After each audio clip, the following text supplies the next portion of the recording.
Vote আসলেই অত্যাধুনিক মানের জিনিসপত্রের পাশাপাশি দেওয়ালগুলি রাঙিয়ে তোলেন শারীরিকভাবে সক্ষম অরুণ কুমার সরকার। মূলত তিনি চিত্রশিল্পী।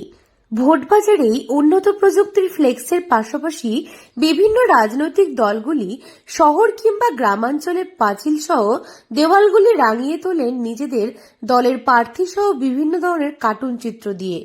এই কাজেই বিভিন্ন রাজনৈতিক দলগুলির পক্ষ থেকে ডাক পড়ে পারদর্শী অরুণের। ষাটোর্ধ্ব অরুণবাবু বিগত প্রায় 50 বছর ধরে এই কাজের সঙ্গে যুক্ত। জন্মগতভাবেই তিনি বিশেষভাবে সক্ষম। এই শারীরিক প্রতিকূলতা কাটিয়েও তিনি দীর্ঘদিন ধরেই তুলির টানে মানুষকে আকর্ষিত করে আসছেন। এইভাবেই তিনি সংসারের ভার বহন করছেন দীর্ঘদিন ধরেই। এই দেওয়াল রং করা, দেওয়াল লেখা, এটা মোটামুটি 50 বছর হলো।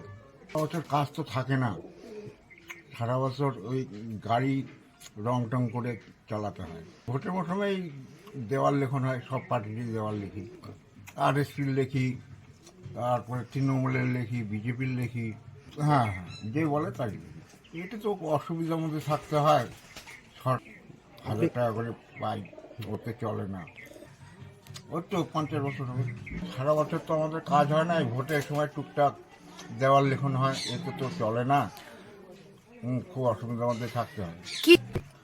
সরকার যদি সারা বছর আমাদের কাজ দিত তাহলে আমরা উপকৃত হতাম। বালুরঘাট শহরের 9 নম্বর ওয়ার্ডের ভেনাস কলোনি এলাকার বাসিন্দা অরুণ সরকার এই কাজের সঙ্গে দীর্ঘদিন ধরেই যুক্ত। তার কথায় বছরের অন্যান্য সময় কাজ হয় না বললেই চলে, ভোটের মরশুম আসলেই যা একটু কাজ পাওয়া যায়। পাশাপাশি বর্তমানে উন্নত প্রযুক্তির যুগেও ফ্লেক্স সহ অন্যান্য জিনিসের বারবারন্তের মধ্যেও হাতে আঁকার সুযোগ তেমনভাবে নেই বললেই চলে। ভোট বাজারে অত্যাধুনিক মানের জিনিসপত্র চলে আসার ফলে দেওয়াল লিখনে কিছুটা হলেও ভাটা পড়েছে। পরিবারের অভাব এতটাই নুন আনতে পান্তা ফুরায়।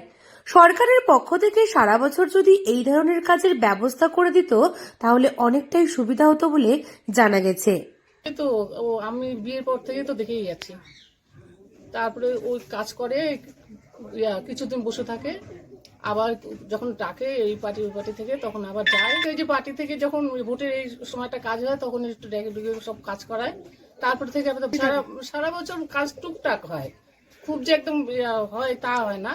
এই সময়টা তাও দেখেন তো নিজে থেকে তো কাজ ধরে না, ওই ডাকলো একজন, ওর তরফ থেকে ও কাজ করাচ্ছে, সেই কাজ থেকে ওই কাজ করতেছে, সেই পারিশ্রমিকটা পায় না ও।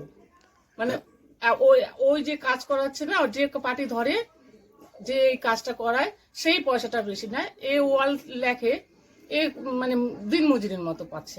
হ্যাঁ, ওই যে 1000 টাকা করে দেয় ওই হ্যান্ডিক্যাপের জন্য। পরিবারের পক্ষ থেকে জানা যায় মাসিক তিনি একটি সরকারি ভাতা পান, তবে সেই ভাতা নামমাত্র। ভোটের ঢাকে কাঠি পড়লে অরুণবাবু খুশিতে মেতে ওঠেন, কারণ ভোট আসা মানেই তার ডাক পাওয়া। ভোটের বাজারে দিনরাত পরিশ্রম করতে পারলেই পরিবারের মুখে হাসি ফুটবে। ভোট এলেও এই পেশার সঙ্গে শহরের একাধিক মানুষ যুক্ত থাকলেও অরুণের চাহিদা থাকে তুঙ্গে। দিনের আলোর পাশাপাশি রাতে মোমবাতি জ্বালিয়ে অলিতে গলিতে তার শিল্প ছটায় ভরিয়ে তোলেন দেওয়ালগুলি। আর তো কোনো সাহায্য কোনো কিছুই তো নাই, কি বলবো, যদি কিছু যদি সাহায্য করে তাহলে একটু বাড়ালে আমরা ভালো থাকি, ওই একটু ভালো থাকে। ওষুধ তো লাগে, ওষুধের পয়সাটা তো আসবে, এমনিতে তো ওর নার্ভের প্রবলেম, পুরো 6 মাস ধরে ভালো থাকে, 6 মাস আবার এরকম মাথা নিয়ে। আমার সারা বছর যেন কাজ করতে পারে, এরকম একটা যদি কাজের মধ্যে রাখতে পারে ওকে, তাহলে আমাদের খুব ভালো হয়।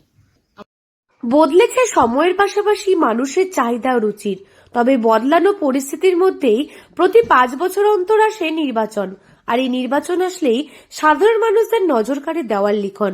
তবে এই ভোট চলে গেলেই দেওয়াল লিখন আস্তে আস্তে ফিকে হয়ে যায় এই দেওয়াল লিখন শিল্পীদের কথা। দক্ষিণ দিনাজপুর থেকে সুস্মিতা গোস্বামীর রিপোর্ট, লোকাল 18 বাংলা।